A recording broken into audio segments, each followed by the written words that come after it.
I want to start with introducing myself.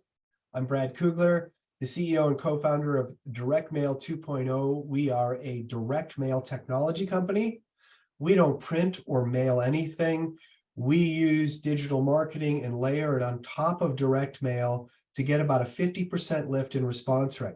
So we currently have about 13 different digital technologies that we layer onto direct mail.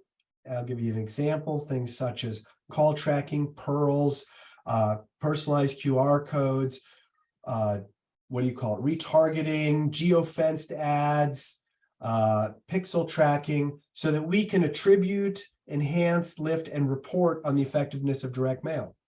I've been doing this about 6 years. I am a marketing technology geek at heart. Before this, I spent 26 years in wholesale distribution, retail, and e-commerce. So I went from being disrupted. Oh, here's Ken. He's coming in. Thanks, Ken. Glad to see you there. I'm just making introductions, so I will not put you on the spot and make you go next. I'll let you get tuned in here. You still are on mute, though. Anyways, I was disrupted in the DVD, CD selling space, and I had to reinvent myself at the age of 50 and become a technology guy, and that's what I've been doing. I'm going to let Thomas introduce himself and give us a little bio and why he's here, and over to you, Tom. Thank you, Brad, and good afternoon, and welcome to the audience. My name is Tom Cross. I'm from Boulder, Colorado. I'm the managing editor of Channel Partner TV, the world's largest channel video news network on cybersecurity and channel news with over 1,100 videos. I wrote the first book on teleconferencing. I do a conference, and you'll see more about what we're doing here on the AI User Forum. I've written 3 books on AI, and I'm pretty much a proponent of the concept, but I'm not, necessarily excited about the execution of it, and I'll explain more during my presentation. So without further ado, I'll get back to you, Brad. Thank you. All right, Siobhan, we'll let you go next. Give us a quick intro on what you're all about. Hey everyone, so glad that you guys can make it here today. My name is Shivam. I'm one of the co-founders of Maya AI. What Maya really is an AI data platform that helps to find actionable insights and opportunities from historical and changing data. So today we are in a couple of industries, healthcare, pharmaceuticals mostly, but we are also in retail, banking, and technology as well. So thank you, Brad, and back to you. Excellent. All right. Thank you for being here as well. Ken, let me hear your spiel. Tell me what you do. Hey everyone, I'm Ken Vermeil, the founder and CEO of Revolutionizing. We help entrepreneurs and startups build mobile and web applications. We are heavily invested in also integrating AI into existing and new applications. And so personally for me, I understand, and we've been actually tweaking and using AI tools for a good amount of time. And it's interesting to see that, the world is using some of the tools that we've been using. And I'm excited to be here. Excellent. Well, thank you guys. Thanks to our panel. Thanks to our attendees. So, we put this together because all we hear now is AI this and machine learning that and ChatGPT and Bard, and everybody's in this world. And this is, for me, I've been around a little while. This is very similar to the explosion of the internet itself back in the mid to late 90s. Everybody is jumping in everything as fast as they can. It's like gold was just discovered in California, and it's 1849 all over again. And this is what I'm calling a formative, I think, change in the human experience that we're going to sort of evolve to over the next 20 or 30 years. We are just touching the surface, in my opinion, on what's happening here. So it's going to touch everybody's lives. And it's one of those things where if you aren't educating yourself and bringing yourself up to speed, you will get left behind. Now, there are many sides to this. There is no get rich quick scheme. There is no simple way to learn it all. It's such a massive subject. So I've decided I'm going to put together a little 10-minute intro to kind of orientate people, kind of bring it back to how does this affect marketing or direct mail, is what I'm all about. And these guys are here as industry experts and having more experience than I do to help kind of tie it all together and answer questions that I can't. So let me jump right into it. You know, from what I've discovered, AI has actually been around for a while. It started, Thomas corrected me, its first, I guess, inklings of it were in the 30s and 40s. And in the 50s and 60s, there were really big changes in the computer sort of space. IBM formed, and this was sort of the start of it all.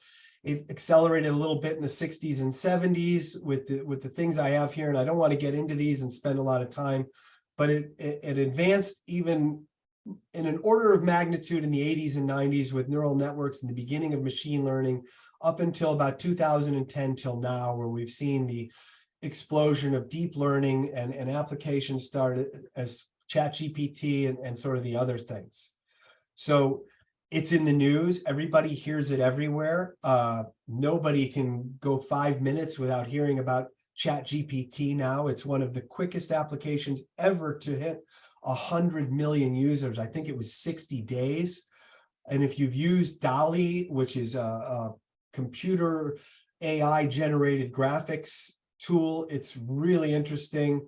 You've got the wars heating up between Google and Microsoft, and this is kind of where all of the money is going in terms of, what do you want to say, investor money. We've heard about crypto and blockchain the last few years, whether you think it was a big fad or it just, I'll tell you something, and this is my own opinion, those are difficult to understand and they're difficult to use.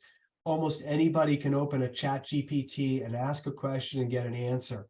That is much easier. And that's why this thing, in my opinion, is growing so quick. A lot of people say, well, anything that blows up like this is going to be a bubble, right? Most likely, there's going to be some very early expansion of this technology that's going to roll out too quick with high valuations that are not justifying those valuations.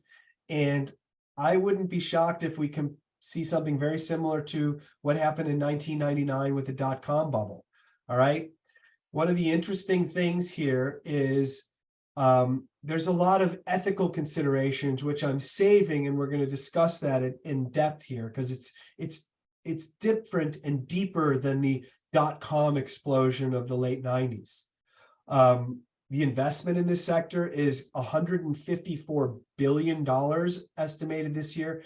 That is huge. Last year, there were 960 M&A deals alone.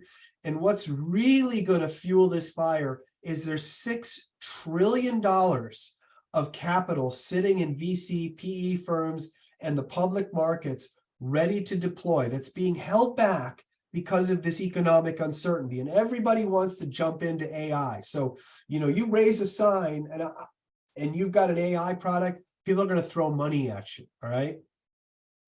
This is a slide that shows one person's viewpoint that the big tech giants are going to dominate this industry, which is very possible. And I'm putting this out here because I know there's a lot of anti-giant government, giant tech company sentiment growing out there, but these are the companies that are really best suited to jump into this market, and they're all going into it hard.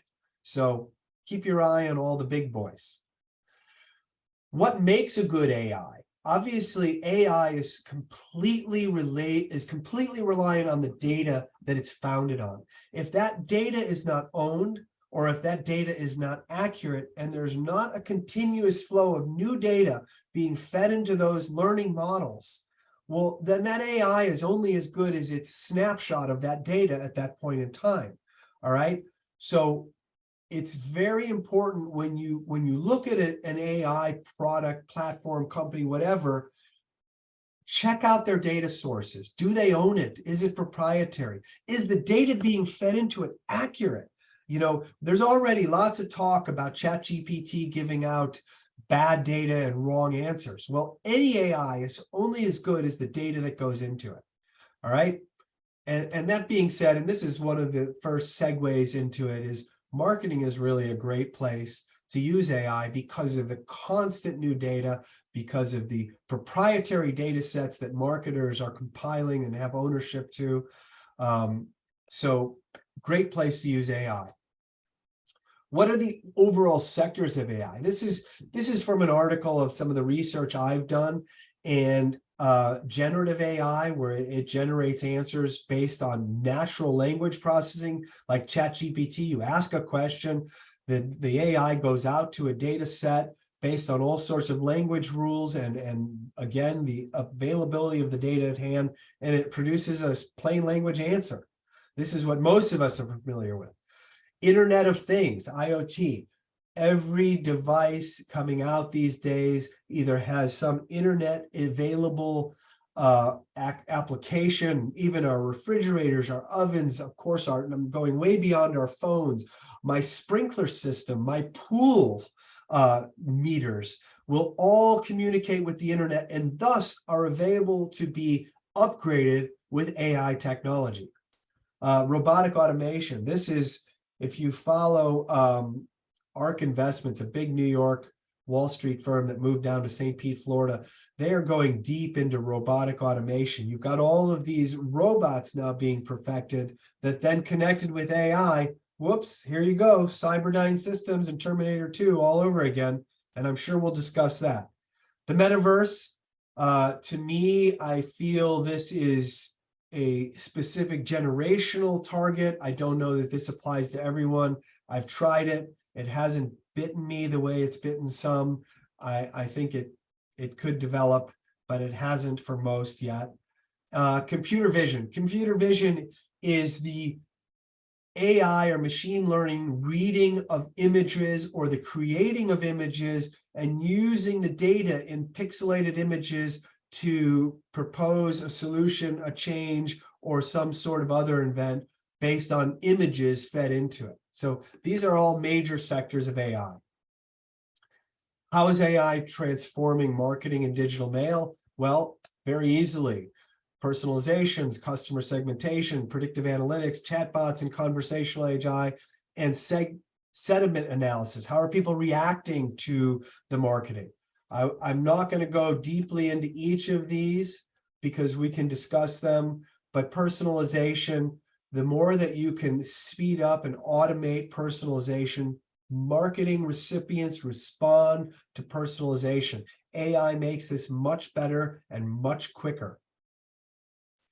Targeting, analyzing past engagement, past purchases, past active data from potential receivers of marketing data and using that data to target more effectively. This is a great task that uses hardcore giant big data to improve marketing.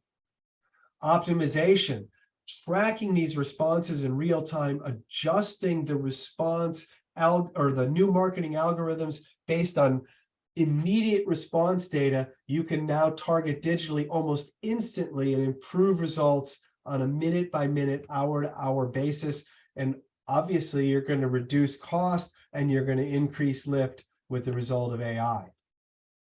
Automation, obviously the key thing of AI, it's not an actual sentient being yet, but it can make decisions en masse and faster than we do.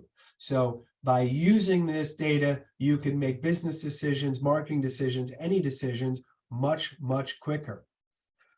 Here are some marketing tools that AI is specifically already operating in.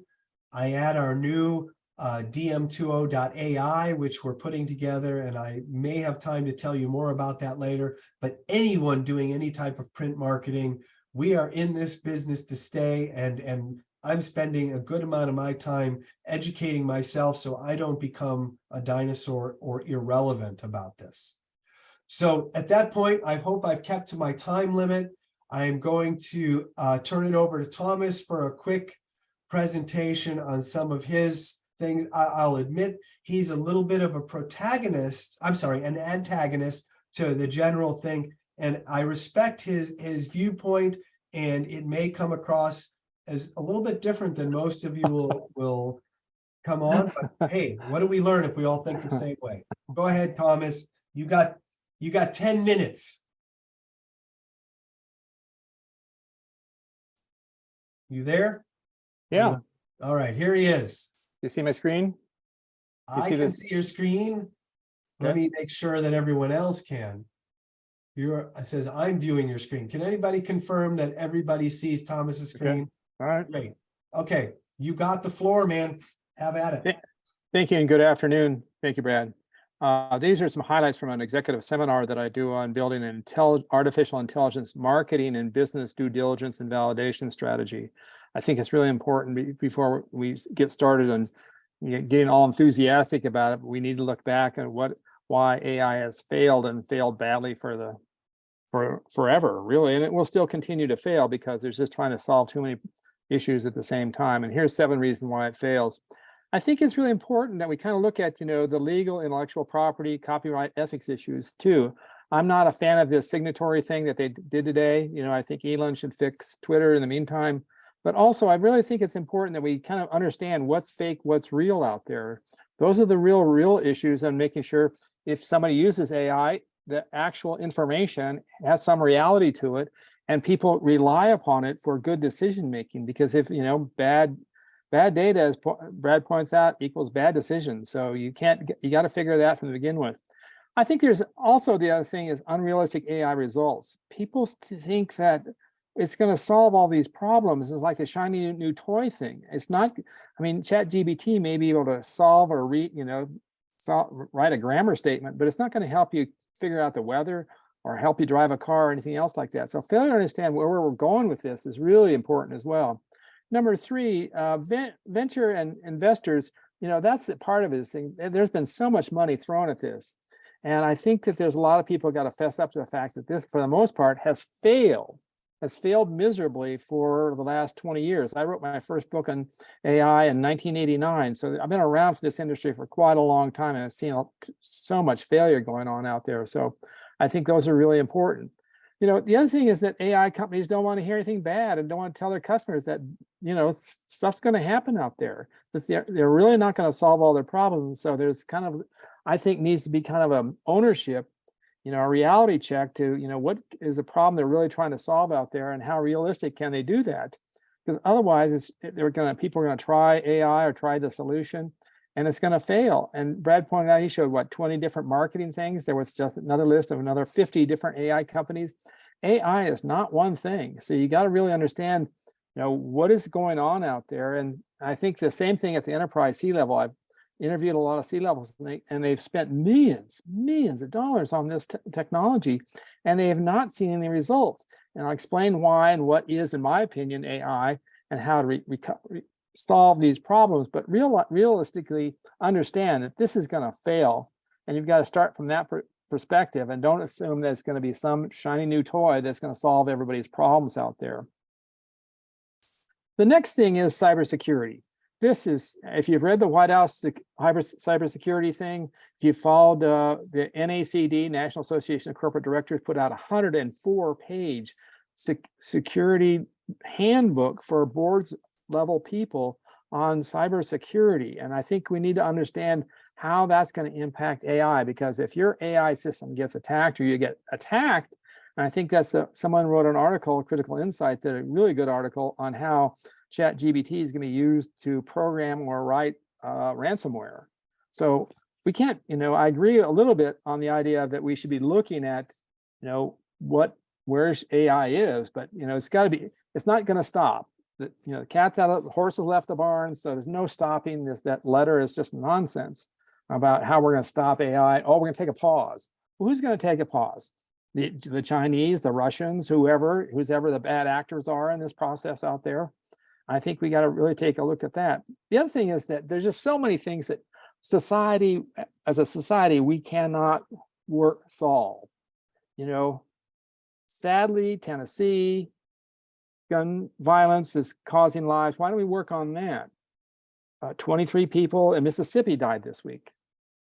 Weather-related accidents. How about better forecasts that save lives that way? Traffic accidents, it goes on and on and on. So we need to work on that kind of part. All right, so you cannot predict competitive hack attacks either in M&A, advances in tech, or anything else, nor react to them. You can only direct your customers to your content and leadership, thought leadership. And that's really the key point here, is that you've got to, whatever your business is, you've got to be working on who are you and what can you bring to the the table for your customers out there. And if you use AI, that's fine, but you got to understand you got to explain to them what it's going to really solve out there. And it's not some sort of panacea out there. All right, so I'm going to go through, I consider core concepts to AI. The first one, and this goes way back, and you've got to look at different problems we're trying to solve out there. And I call it vertical intelligence. And this is like, for example, soup people, people in restaurants, people who make things like that. One soup manufacturer tried using AI and it worked for vegetable soup, but it didn't work for mushroom soup. So realize that even within a small context of trying to solve people's problems, that AI is not a panacea, and it's not going to solve people's problems, because when you deal with humans, we're all different, and we all like different things at different times, and we're actually, frankly, devious and sometimes diabolical at the same time, as we've seen, which causing the war. Lateral is kind of even more fun in the sense that there's vertical intelligence, there's lateral intelligence. As humans, we can get off our bikes, drive a car without even thinking about it.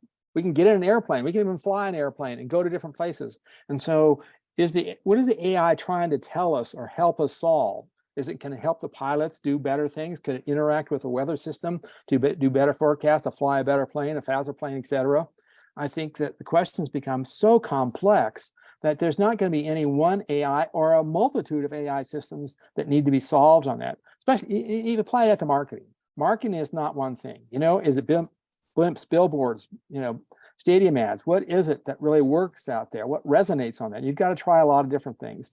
And the other thing I like to talk about is oblique intelligence. Now, oblique intelligence is the kind of randomness that humans really adore. We like random things in our lives, and you kind of try to bring these together. When you think about humor, humorous and comedy and things like that's a very complex subject out there. And I don't know that we'll ever automate that or even have an AI system to do that. But we have to understand whatever technology we're using, it's going to be the person who's going to be using that is a person.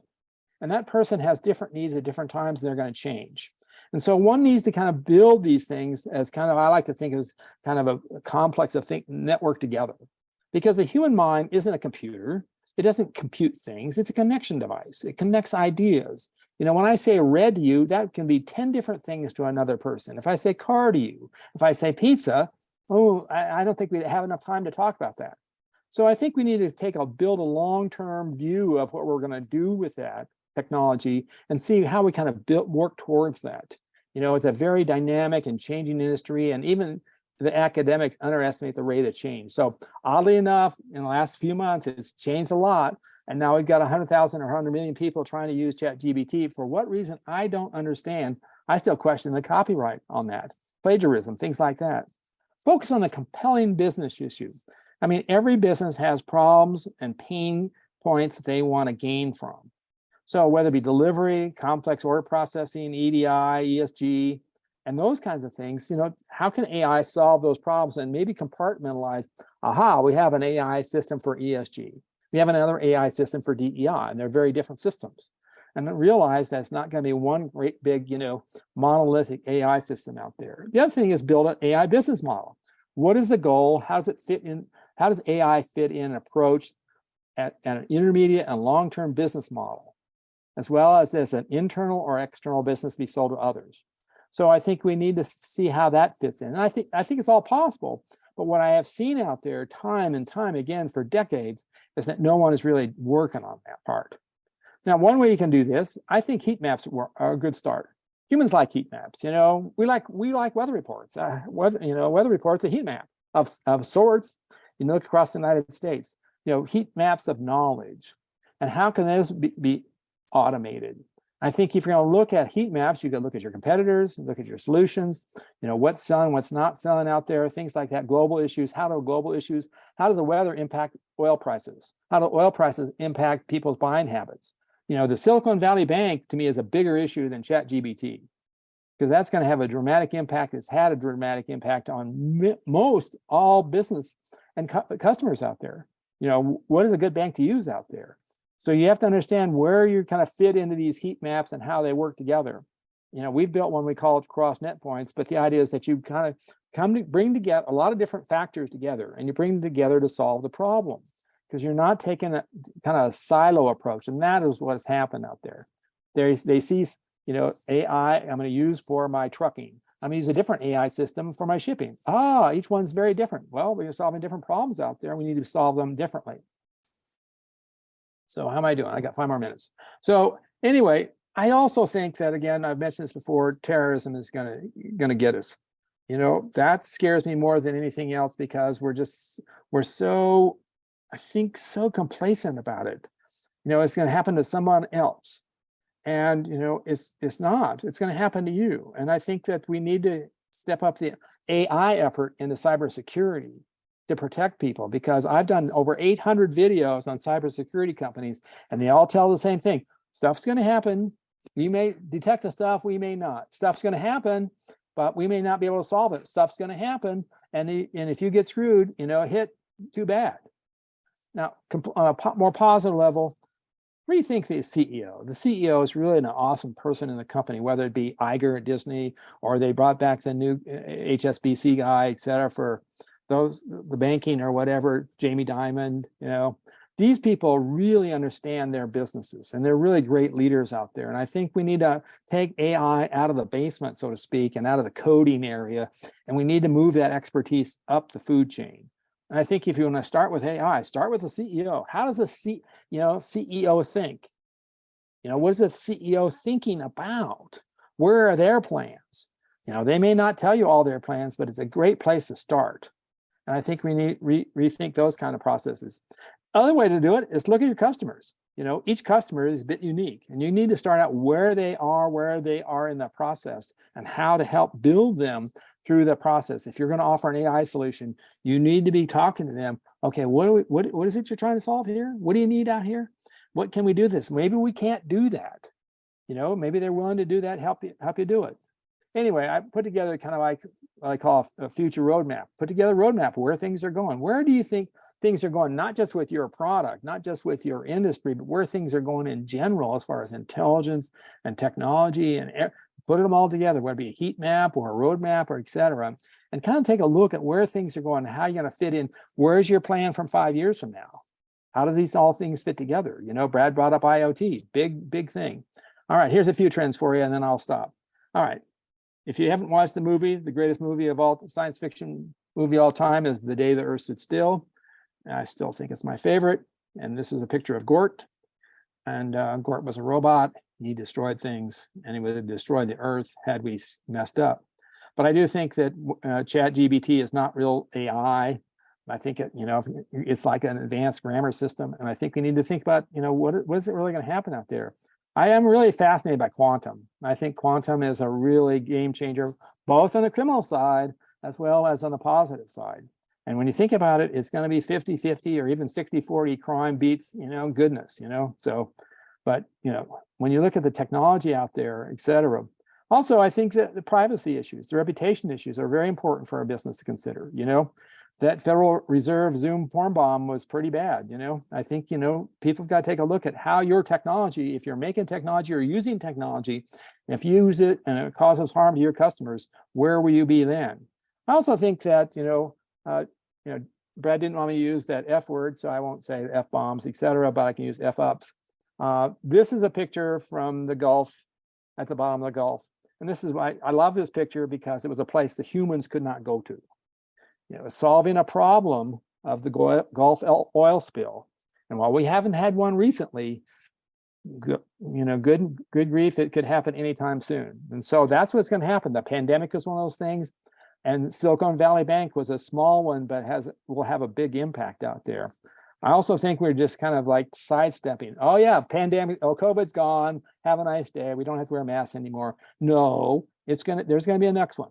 And it's just going to be prepared for the next one and the next one and the next one, because it's going to get us, and that's how we're all going to die.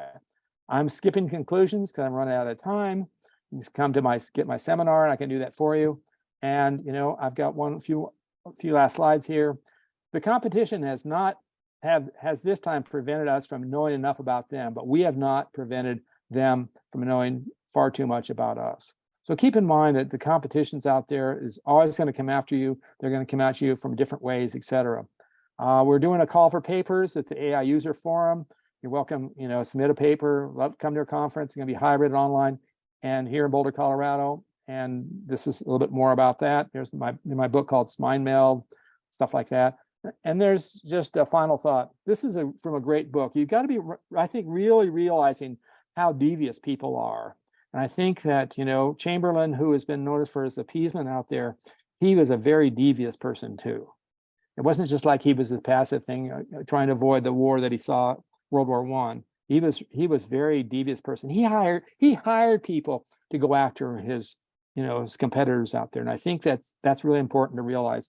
Thank you for Brad. I hope I didn't take too long. No problem, Thomas. Thank you. Let's dive into questions. That was great. I hope that people feel a little bit educated and you see different sides of this. So the first thing I want to ask Ken, since you've been the most quiet so far, what do you personally think? I'm assuming you heard of Alon and Steve Wozniak's open letter today to pause AI. I think we got Thomas's opinion on that. I'd love to hear from both Shubham and Ken on that. What do you guys think of that?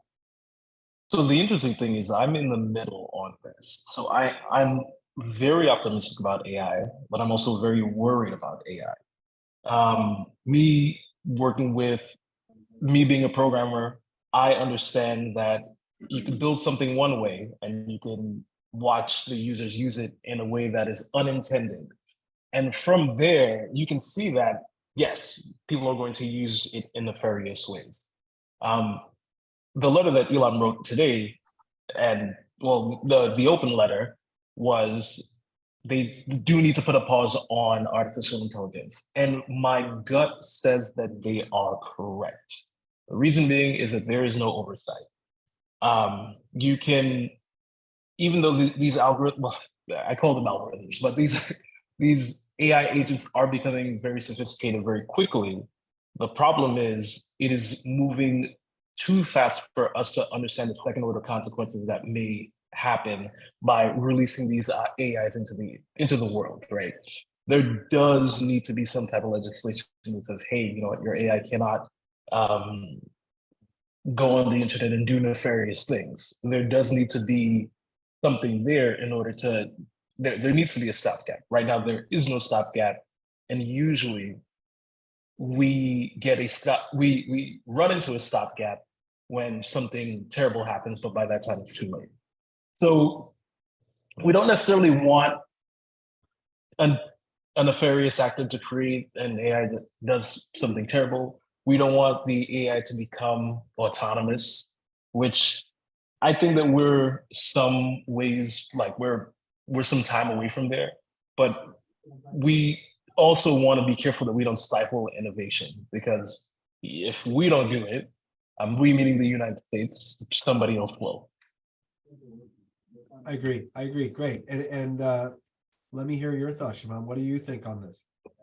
Yeah, so this topic is definitely very interesting. As Thomas and Ken had mentioned some really good points. I think I would also agree that, we need to take a look at where it's headed, because it's going way too fast. And us as people, we love to move fast. We love to go on to the next things really relatively fast as well. So I think collectively as AI and other technicians, developers, we need to really see what the capabilities of this AI can do, just because I've heard many stories, and as Ken just mentioned, right, like we can build the AI to do one thing, we can create it to do this type of process, but whoever is using it can use it 180 degrees, and it's way different than we intended, and therefore it can be either, it can be very dangerous, right? And I also think that with AI, there's a access question there as well, because as the models is trained to do certain things, go fetch this,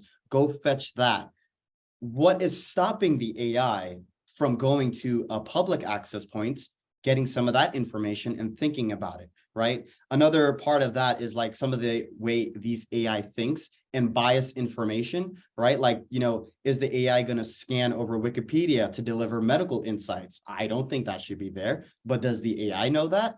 Yes or no? So I think that from an ethical value, we need to say, like, these are the boundaries of what AI can do. This is what we programmed it to do. And these are the rules behind it, right? Because it can go either or, right? It can be very, very good or very, very bad in that sense. So Great. And I'm going to interject my own opinion on this same question. I think the proverbial toothpaste is out of the bottle at this point. There's no entrepreneur or VC group that's going to tell their developers, take it down a notch. Actually, don't go there. Go, stay out of that. That's too complicated and too good of an AI. Not going to happen. What we probably need, I think we've all heard of Isaac Asimov and the 3 rules of robots, that they can do no harm. We need a set of laws like that are created and required for all machine learning and AI algorithms that they must comply to, that there's a certain boundary that they cannot exceed. All right. I don't know what that is. I'm not a ML engineer, but I think that at some point these agents becoming sentient or conscious at some point could be a problem. As we've all heard the doomsday scenarios, they decide that humans shouldn't be around. They can't be trusted. Let's get rid of them. But that's my point on that. All right, let's move. Did someone want to say something? Oh yeah, I like that you brought up Asimov, because later on in some of his books, there are, he created the concept of the robot. And in the later books, these 3 laws of robotics are imprinted into their, cybernetic brains. And because of that, it's not something that can be removed. It is something that's part of the personality. And, I'm not thinking where we are now when it comes to AI, I'm thinking, this is something that's going to happen like 10 years from now. And by that time, we would have those laws in place. You're right. The toothpaste is out of the bottle. And now we need to figure out what makes sense and what we can do to prevent them from doing so. Needs to be created. I don't disagree. So I wanted to ask a question is, what has ChatGPT done to the market and the acceptance of AI in each of your eyes? And let's try to keep it brief. What do you think is the biggest effect of the release and explosion of a product like that in the last 90 days? Thomas, you've been quiet for a few minutes. Caught your breath. Tell us your thoughts. You're muted though. You're muted. All right. Keep reading that. Going back to the robot thing for a second, if you watch the movie The Day the Earth Stood Still, Gort was the robot that was given the power by the society to destroy other planets if they did not comply. So I think it's a really good movie to watch. It's 1953, and understand how society treats and feels about how robots how they should treat other people. Basically, they build a robotic police force. So number 2 is that this ChatGPT thing, again, it's a shiny new toy. We've seen that before, whatever it is, we seem to kind of glop onto that. And then it's just going to fade, as fast as, a lot of these different things out there, because people don't, hey, if you follow that great editorial cartoonist, Tom Fishburne on LinkedIn, he has this, two things going like, here's the one person sending the ChatGPT email and the other person responding using ChatGPT to email, and you go back and forth using ChatGPT. We're going to spend too much time wasting our time trying to figure out how to use it. It's just another thing that big companies try to sell us to, you have to use this application to write a letter. Nonsense. Call people up, write your personal note out there. It's not going to help you solve a problem. You're going to spend all your time trying to figure out how to respond via ChatGPT. Sorry. Right. Okay. I respect that. Shivam, tell me your thoughts. What is the biggest impact of the ChatGPT explosion in the last 90 days? Yeah, so based on what Thomas was referencing before, like the AI and these type of technologies been around, right? I think what has blown up was the access of that, right? So as more people start to get access to ChatGPT, they're like, wow, this thing can help me create a letter, create an article, da-da-da-da-da-da.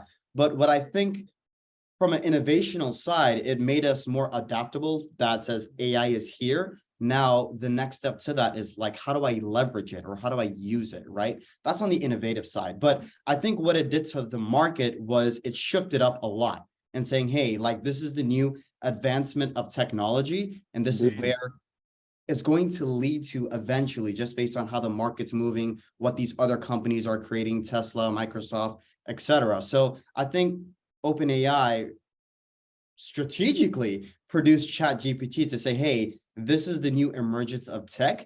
It may not be so valuable from a business side or a personal side, but it definitely broadened our eyes in terms of like what we're able to build today and what we can do with that, right? So I think that's my perspective. And it leveraged a lot of us to say, hey, well, if this type of tech is here today, what the heck can I do, right? Well, what am I able to do today as well, right? If this thing gets smarter in 5 to 10 years, is it going to be smarter than me at creating letters? Is it smarter than me at creating content? So I think there's also a battle of skills there as well. Hey, Brad, one of the things that this Craig Green mentioned, that ChatGPT is ubiquitous in college campuses and high school students. These companies will be users of generative AI for life, and that may be true. But the question I would mind is, at what point does the creative mind circumvent or be used by a machine? And the idea is, how do you know this is plagiarism? I worry about copyright as a book author, right? And I think the idea is that, yeah, we've got tools out there, and I use, diction, grammar, things like that. But on the other hand, I value the creative opinion that is written, that people take, and not just have a machine come up with some. I've seen these articles written by ChatGPT, and I go, that's not helping me educate people about things. That's just a regurgitation of a better search. Listen, Nothing. I agree. We are in some new ground here. Ken, would you like to comment on any type of content generation from ChatGPT and what your feeling is on it? Yeah, I think when it comes to the market, ChatGPT has allowed people to create things that they have probably always wanted to create but never had the time to.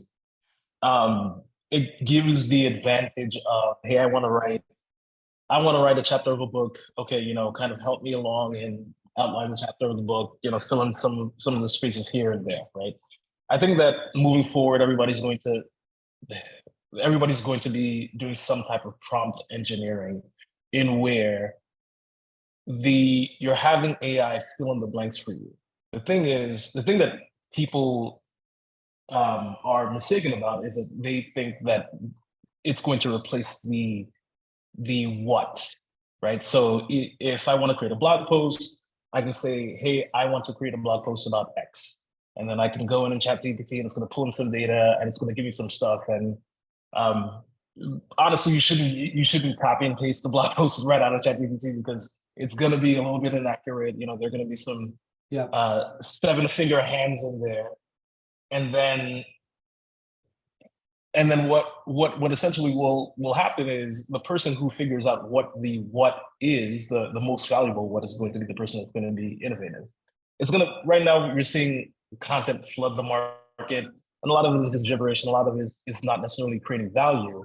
But what will happen is, just like how it's important to know HTML today, it's going to be important to learn how to do prompting for a variety of fields. But it's going to be more important to know what it is that you need to do, rather than just the prompting itself.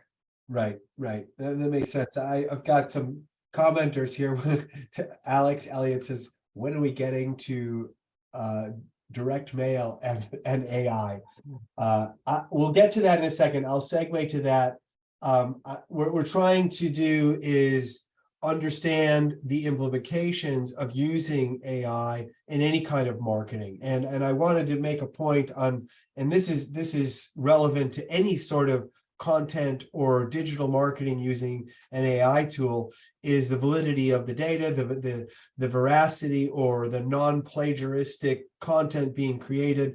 There's actually AI tools that once you take the content generated by ChatGPT, you can dump it into another service. And I should have written it down. I saw a video about it today from a content writer. There is another tool that scans the AI generated content and actually points out words or comments that look a little too similar to where it got the original data, and suggests changes to it. So it's not quite as, I don't want to say plagiaristic. If it takes a phrase here and a phrase there, it moves things around to make it a little better. So huge problem with creating articles. And I'll give you my quick little story. As I wanted to create the entire slide deck from ChatGPT. I said, make me a presentation about AI and its use in marketing. And it spit out something. And I'm like, I don't really like that.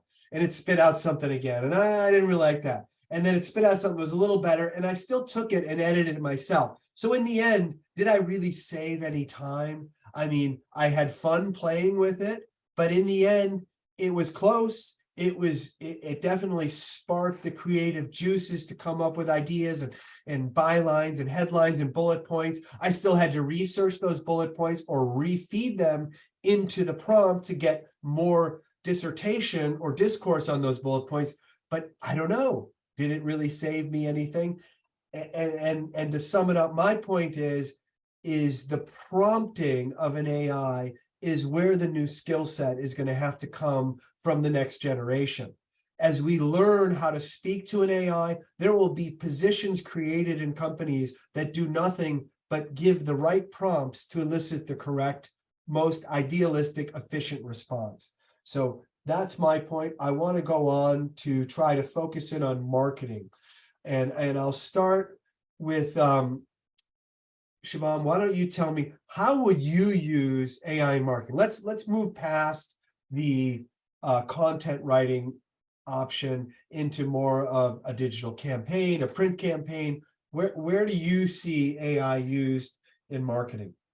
Yeah, so just based on our product and what we've been developing so far, I see AI in marketing on more of the analysis side of things. So for example, us as marketers, we're trying to influence, new customers, create a new ad, create content. But beside the creation part, I think AI is going to help us deliver ideas in terms of, this is what the market looks like. This is what the patterns look like of people's buying behavior. So I think AI is able to generate like insights, more of these key information of what's going on, rather than, hey, Thomas, you need to write about this. This is what it looks like, and more of a content style. Because what ChatGPT fails to do is provide a perspective, right? Saying, hey, like, Brad, you were asking ChatGPT to create you the slide deck, but who the heck was the slide deck for? Who is it speaking to? What kind of a market? Who, what, where, when, why, right? All of these mini phrases, I think AI can help us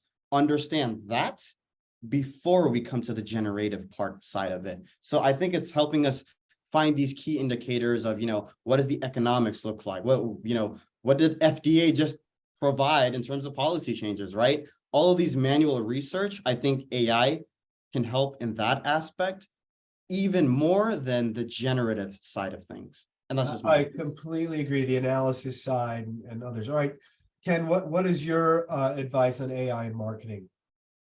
So a really cool thing that I've been doing is I've been creating customer personas based off of reviews and, based off of internal customer data, reviews, buying patterns, and just any other data that we can get to essentially create a fake person that you can ask questions to. I think that's going to be super valuable, creating like a fake persona of your customer that you could talk to, that you could ask questions to. Obviously, it's not going to be exact, but the more data that you could put into this model of a persona, the better results that you can get. The other thing is the cool and interesting thing is that you can get it to spit out some things that you aren't able to see from the service. For instance, if let's say if you have a gifting platform and every people between 20 and 30 always purchase a gift for their mom a week before their mom's birthday. You might not be able to see that pattern, but you could build a persona to be able to identify that pattern and figure that out. So you can test ideas with that model. You can even write a blog post and say, hey, do you find any value from this blog post? There are a lot of cool and interesting things that you can do just from that. And again, the better solution is talking to an actual person and getting their real feedback. But if you treat both lanes differently in one sense of, hey, this is our AI persona, they kind of get all of our historical data and we're gonna pull out some analysis from this, and hey, this is a real person, they have real needs and problems and we're gonna help them solve their problems, then that works. The other thing that you have to keep in mind is that when it comes to getting data and pulling data from a machine is going to take the most logical, it's going to take the most logical path. And that's not necessarily how humans work. A lot of buying decisions are made via emotion. And right now, there's no real way to simulate emotion in a digital environment. So as long as you keep that in mind, then, you should be fine. Good, good. And Thomas, tell me what your ideas of using AI in marketing to help businesses market themselves. Well, I think that Ken and Siobhan bring up some really interesting points about, it's given, maybe you can think of as a tool to surround your ideas. I'm not opposed to using a power drill. I think when you can drill faster, have a machine do that, but realize the difference between what you're doing and what it's doing and what the customer needs out there. And I am a big fan. I'm not a big fan of focus groups or surveys or whatever. You go out and you simply talk to the customer. I did interviews with the university, AT&T a long time ago. You don't go into the chancellor of the University of Alabama and you give him a survey. You ask him, tell me what you think about educational technology. Oh, and you keep tell me more. You want to peel back that onion, to what people are really thinking, and then you can really help them. Because otherwise they're going to keep their shields up, as they say, and you're going to kind of lose. So that's just the way I think it's really powerful as a tool to surround us, but keep the differences in mind. Right. Keep the lanes in mind. Thank you. Right. And just to add on to that real quick, Ben, so what Thomas had just said, right, in terms of like forefront engagement with users, like even for me, when I go to a doctor, I lie to them, right? If you tell an AI what you lie to, the AI is going to think this is hard truth, right? So on that side, how is the AI going to remove bias or lies from the user if it's going to think doesn't know facts?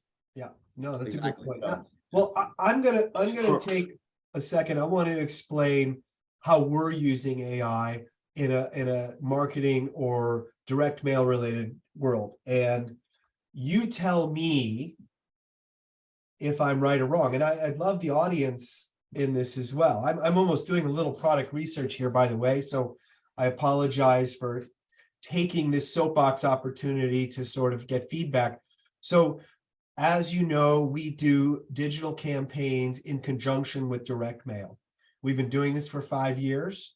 We've tracked over 250 million pieces of direct mail in all 50 states in about 100 different verticals. As a result of the direct mail campaigns, we've collected digital response and engagement. When I say response and engagement, on every piece of mail, there's either a phone number, there's a website, there's a QR code, there is some way to interact with that piece of mail, all right? So what we're doing is we're using computer vision. We're taking all 50,000 pieces of direct mail. These are not 50,000 different campaigns, okay? One direct mail campaign will send out thousands or hundreds of thousands of the same piece. So we've done 50,000 campaigns to over 100 verticals over 5 years to 130 million households. So I have a massive amount of mail data, creative pieces, of engagement data. And what we're trying to do is take all of those mail pieces and using computer vision and annotation, everything has a phone number. Some have a QR code. They all have websites. They all have an image. They have a headline. They have different things that can be digitized from that piece of mail, whether it's the size of the phone number, the percentage of image to text, the size of the image, the time of year it's delivered, the zip code it was delivered, the type of message. Is this a real estate advertisement, financial institution, educational, nonprofit? a landscaping company, a pizza company, you know. So we feed this all into computer vision, and we correlate that piece of creative to the results of the campaigns, and we put them back together and saying, wow, we've noticed over years for this type of clientele or this type of vertical, we see a 3% lift in website visits or phone calls or QR code scans when you have a picture of an elephant on the thing. I don't know. Well, now I can have a practical usage from big data collection that says, hey, if you're doing a financial campaign and you put an elephant in your picture, you will get a 2% lift in phone calls. If you make your headline 72-point type in red, you're going to get a 1% lift in phone calls for education. So I have access to all of this data, and we're building DM2O.ai that will, for lack of a better word, monetize this. So if someone's going to spend $100,000 on a print mail campaign, and they're sending it to homeowners that have homes over a certain amount, and if they put a certain image or a certain phone number or a certain thing on their postcard, they can get a 5% lift in response from doing that. That's valuable information. This is information that only big data, machine learning, and AI can regurgitate, because that data is changing as we're doing these campaigns all the time. And obviously, if there's bad data, I have to strip out the outliers on the top, the outliers on the bottom, and so that I'm providing good data. But to me, this is a valid use of machine learning or AI in marketing. What say you guys? Tell me where I'm wrong, you know? You're not wrong. That's the thing that is most likely where everybody's going to go with marketing. They're going to take the same approach of analyzing everything that they've done in the past, which everybody should be doing anyway. But analyzing everything that they've done in the past, looking for the hidden patterns that they were not able to see, and then applying that and using AI to generate content around that, A/B testing, and just iterating towards success. Yeah. Yes. Great. Tom, you're itching to say something about this. Make sure you turn on your mic. Yes, sir. Okay, great. If you're going to take a historical approach to data analysis, data-driven, all that far out. But I guess the question becomes is how do you use it going forward with a changing demographic society? You know, how do you respond to crisis issues, Silicon Valley Bank, you know, shootings, all kinds of things like that? How do you use it going forward so that we're not just keep looking in the rearview mirror?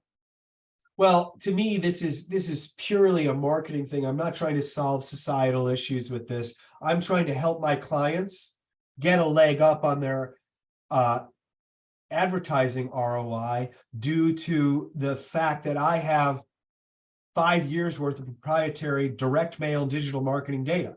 You know, if a bank is going to go bad and I'm doing an advertising for a bank, I don't know that I'm able to be socially responsible for checking that client's financials and making sure they're still in good standings with the FDIC and the SEC. No, I'm not saying that. I'm just saying, you know, as a creative person, what you've done in building your company is how would you recommend to a client that your new tool can be used in a creative process of going forward? Yes. You know, because as, for example, down to essentially landscapers, Boulder is going to pass a law against gas-powered, you know, leaf blowers. Good for society, good for noise, and everything else. So, you know, how do you you advise landscapers, get ahead of that curve, you know, go all electric, promote yourself as all green. Sure. That, you know, as a marketing automation platform, any problem can be solved with enough data and enough resources to bring those in. But obviously those type of regional issues could be fed in to any sort of marketing plan. If a guy can't advertise gas in the state of Colorado after a certain date, well, you know, shame on me for not knowing, but more shame on the client for getting me to pitch his campaign without knowing. You know, we have to draw a responsibility circle somewhere. You know. All right. Shivam, did you want to comment on anything about my use of marketing and AI. We're down to the last minute here, and I want to be respectful for everybody's time today. Well, I would say spot on. You're using it very well and ethically. I would say all of this is to deliver a more personalized approach, right? Because as Thomas was saying, like, if you have an AI to speak to a human, that's going to be possibly the worst thing, right? I don't know about anybody else, but a support chatbot for me, not too well, right? So, with that being said, I think if AI is able to help you aggregate some of these findings with historical data and then pinpoint saying, hey, based on this, it could better lead to this because of, that'll be the perfect thing from a marketing side. Because one, I know what is being changed, and two, what could be impacted, and then three, what does that look like for the customer, right? So I think it is definitely the right area, and the end goal, obviously, from a marketing side, is to be more personalized. Good. Hey, All right. Brad, one last thing. If Robert Hackett asks a question, we can answer it now, or he can email it to me. I saw that. If you want to give a quick answer, and then we're going to wrap up and let you guys all get back to your lives. But we will be sending out a copy of this. So go ahead, make it as quick of an answer as you can. Oh, you can. Okay. 10 words or less. Yeah. He asked a question: will companies need to develop their own cybersecurity or for AI, or will these applications and programs continue to enhance security on their own businesses so they won't need to? My view is that, what I've seen out there, if you ask me in general, is that the cybersecurity company solutions I've seen out there are not a panacea, and you're really on your own. They're going to give you the car to drive in, and if you drive it off the cliff, too bad. So we can discuss it further, but I hope that answered your question, Robert. Nope. All right. Thank you very much. That was good. I do want to end. I've got put up on the screen everybody's contact information so that you can reach out to them directly. I will send a copy of this webinar to everybody who registered so that they can follow up on any of the data here or anything else. But I want to call it quits at this point. Thank you to my esteemed panelists. Much appreciated. I think it was great discourse and some great ideas here. So thank you very much, everyone. Good afternoon, and let's keep moving forward. Bye-bye. Definitely. Thank you. Take Thanks, care. Brad. Thanks, Thanks, everyone. guys. Bye-bye, guys.